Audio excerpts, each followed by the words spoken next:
Hello, and here's our third story. We've heard this one before, I believe, with the CAB.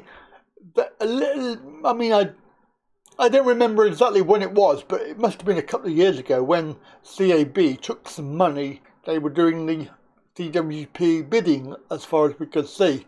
Again, here it's been a case of a gagging order.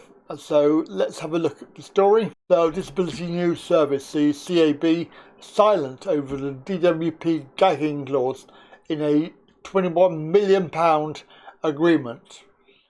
Let's have a listen to the story, shall we? Two national advice charities have refused to say if agreements they signed with the government to provide support to universal credit claimants contain gagging clauses that might prevent them publicly criticising the Department for Work and Pensions, DWP. DWP announced in January that Citizens Advice and Citizens Advice Scotland would receive more than £21 million in funding to extend their agreement to provide support to people making a new claim for universal credit by another year. When social welfare activist Frank Zola managed to secure copies of the original agreements they signed in 2018, they showed that both charities had agreed to sign gagging clauses that prevented them bringing DWP unfairly into disrepute.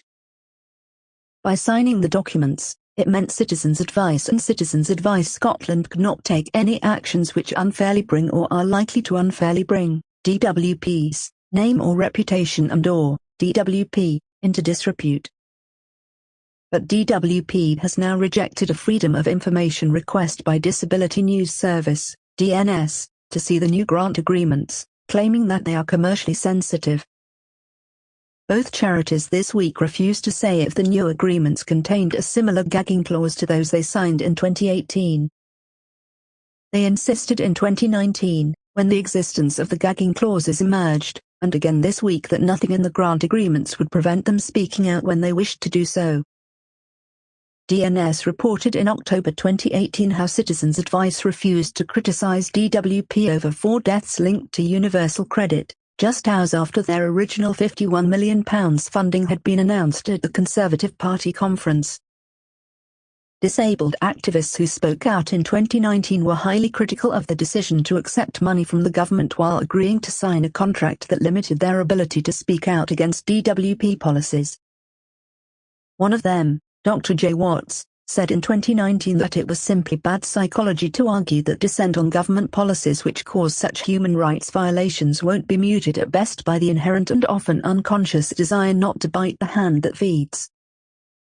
Another, Rick Burgess, of Manchester Disabled People Against Cuts, said then that the clause would be catastrophic for cars' integrity, and for people who need defending from the DWP, and for open democratic oversight of government policies.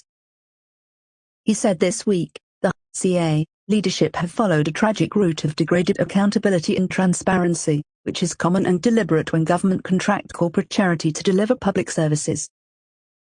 By hiding behind commercial sensitivity, the DWP make the Citizens Advice Bureau's accomplices in ongoing welfare abuse. Bureau workers should demand new leadership with integrity. DWP refused to comment this week on its failure to release the grant agreements. Citizens Advice refused to say if its new agreement with DWP included the gagging clause. But a spokesperson said, "Our top priority is to support those who come to us for help. We've given advice on universal credit to more than 500,000 people since the pandemic began. We use these frontline insights to continue to campaign for changes to the benefits system, ensuring it works better for people we help. Nothing in the Help to Claim grant agreement prevents us from continuing to raise our evidence publicly about universal credit."